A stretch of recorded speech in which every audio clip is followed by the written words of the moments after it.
All right, this is our topic 8.7, additional practice problem number 7. It says a 0.75 inch thick slice is cut from a stick of butter as shown. Draw the cross section of this slice and then find its area. So area is something two-dimensional, and we're looking at the cross section. So we're looking at the shape, the two-dimensional shape that comes out of this stick of butter and what the area of that shape is. So actually that first sentence isn't really information that we need. A 0.75 inch thick slice is cut from a stick of butter. So it's saying that the chunk of butter is 3/4 of an inch thick, but we don't really need that information. We're looking more at what this cross-section shape right there is.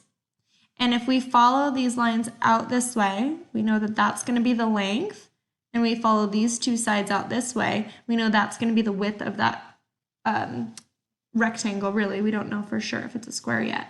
So if I follow those out, I know that the length or the width of my square is 1 inch. Length of my square is 1 inch, so then we do know for sure it's a square. So I'm going to draw that.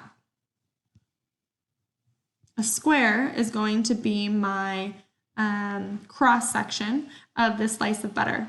I can tell from the picture again that this length is 1 inch and this width is 1 inch. And we know that the area for a quadrilateral or a rectangle or parallelogram, all those, is 1 inch times 1 inch, or length times width. So my area is going to be equal to 1 inch squared, because it's area. Area is equal to 1 inch squared. They gave us more information than we needed, but the area of the cross section is 1 inch squared.